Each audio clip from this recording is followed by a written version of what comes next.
2024년 12월 윤석열 대통령의 비상계엄 선포와 국회의 대통령 탄핵 소추안 가결 이후 한국 정치는 경랑 속에 놓이게 되었다.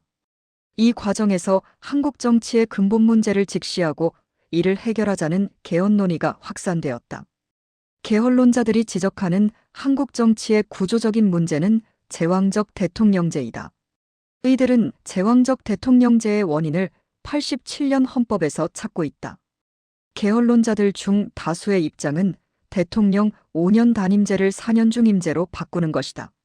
아울러 대통령의 권한을 제한하기 위해서 분권형 대통령제로 가야 한다고도 한다. 또 개헌을 실행하기 위한 방식으로 원포인트 개헌을 말한다. 그런데 개헌 논의에서 보여준 한국 정치에 대한 진단과 처방, 그리고 해결 방식에 대해서는 좀 더 생각해 볼 필요가 있다. 만약 개헌론자들이 주장하는 대로 개헌을 통해 한국 정치의 문제점들이 사라지게 된다면 좋겠지만 그렇게 되지 않을 가능성도 있다. 개헌은 국가의 근본 구조를 바꾸는 것인 만큼 신중하게 접근해야 한다. 개헌론자들이 자신들의 주장에 좀 더 힘을 싣고 싶다면 다음의 질문들에 답할 필요가 있다. 첫째, 한국의 대통령은 제왕적 대통령인 것이 맞는가? 제왕적 대통령이 한국 정치의 근본 문제인가? 사실 개헌 논의가 있을 때마다 한국의 대통령은 제왕적 대통령이라고 해서 지금은 거의 당연시되고 있다. 2024년 6월 9일 에마뉘엘 마크롱 프랑스 대통령은 유럽의회 선거에서 참패하자 의회 하원을 해산하였다. 이는 일반 국민들이 대통령은 의회 해상권을 갖고 있지만 우리나라는 그렇지 않다는 것을 인식하는 계기가 되었다.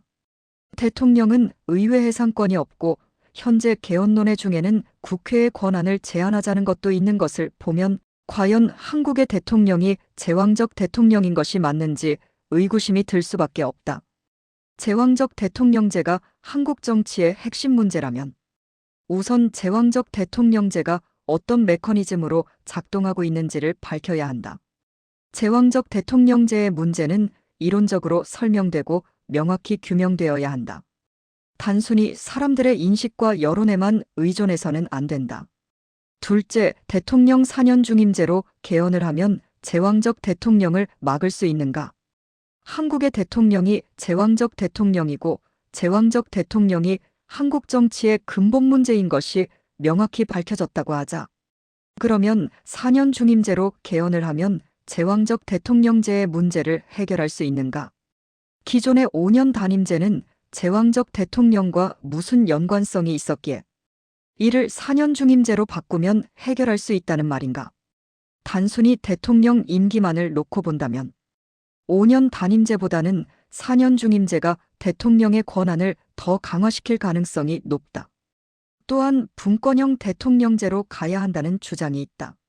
만약 4년 중임제와 별개로 분권형 대통령제가 제왕적 대통령제에 대한 해결책이라면 5년 단임제든 4년 중임제든 제왕적 대통령과는 상관이 없다는 의미일 것이다.